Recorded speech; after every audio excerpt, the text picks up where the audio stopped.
Hey guys, today I'm back with another bullet journaling video, and this time I thought that I would show you how I do my weekly spreads, because I've done some monthly spreads on here, but never a weekly spread. So yeah, this is basically how I lay things out for the week. It's a little bit more short, condensed, simple than my normal monthly spread, because I don't use as much time to do it, because I don't want it to be like too huge of a project to do every week.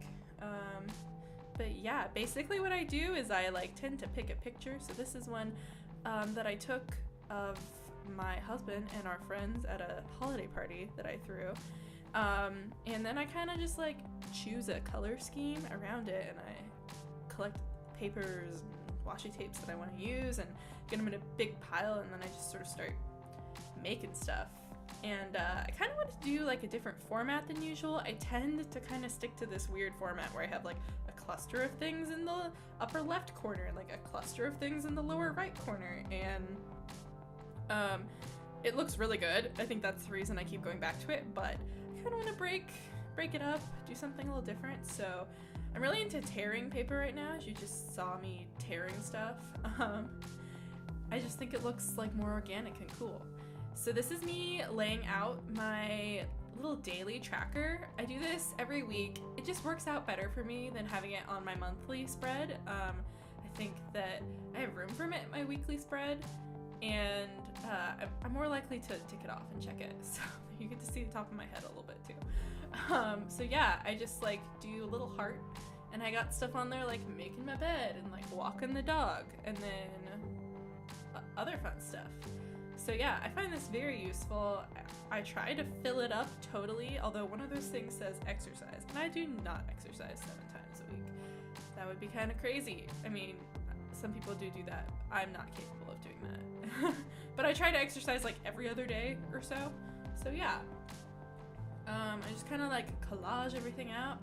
And you might be able to see I mapped out Monday in pencil at the top. Sometimes I'm lazy and I wait till Monday to do my spread, and in that case sometimes I will write a short list of things I need to do on Monday in pencil and then erase it because I need to plan stuff, but I also don't want to start on the spread before I've kind of planned it out in my head, if that makes sense. So yeah, I'm just gluing stuff down right now using my Tombow glue dot roller thing. I've talked about how much I love it. It's amazing. I love it.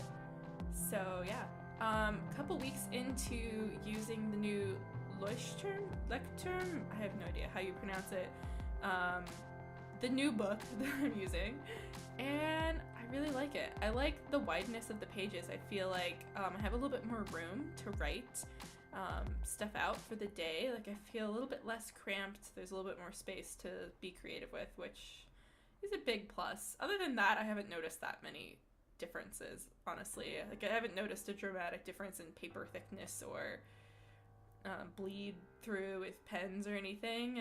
Seems basically the same to me. So yeah. So this is a week that I don't actually have that much crazy stuff going on. So my spread is not as full as it typically would. So I'm just erasing this little bit that I wrote earlier that day to help me remember what I needed to do. And recently I've been laying out the days of the week with a little bit more space than I usually would. In my old Moleskine notebook, I think I didn't have quite as much room, and I've been trying to actually write my lists and stick to my lists and checking my bullet journal through the day, and so far in January I've been very successful at that, which is good, because I think it means I'm getting more functionality out of my journal, which I like. So I'm just using I think they're the Tombow Furunosuke. Oh my god, I might be totally misremembering what that word is or how you pronounce it. Anyways, I'm using the Tombow brush pens to write the days of the week, and yeah, I'm getting better at using these pens, but I still find that they're a little bit trickier than the Tombow dual brush pens, the colored ones. At least that's how I feel about them. Oh, there's my dog. I don't know if you heard that. That was my dog barking in the other room. Basically at 5 p.m. she starts barking and she doesn't stop until my husband comes home from work, because She misses him. Hi, Suki. Oh no, I'm gonna have to stop recording. Sorry about that, you guys. My dog is like a super, super talkative dog. So I have to stop and delete her woofs like all the time. Most of the time I try to just like, hopefully I'm like, oh, that was far away. Maybe it didn't get picked up on the mic, but those ones I think definitely got picked up. But hopefully you guys don't mind. She's a cutie, so hopefully I can feature her in one of my videos soon. So yeah, I just filled in some of my stuff off camera because you guys don't need to see me writing out a bunch of stuff. And I'm adding like a little bit of washi tape to try to fill in some of the empty space.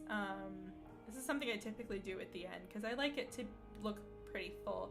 Sometimes even after the week is up, I'll go in and doodle some more, fill in more empty space because I want to. So yeah, now I'm writing out a quote. This is from Rupi Kaur's new book, which I just finished reading and I really, really, really loved. So if you like poetry at all, or you want to like poetry, you should pick it up. It's called The Sun and Her Flowers, and this is one of her shorter poems that I really liked.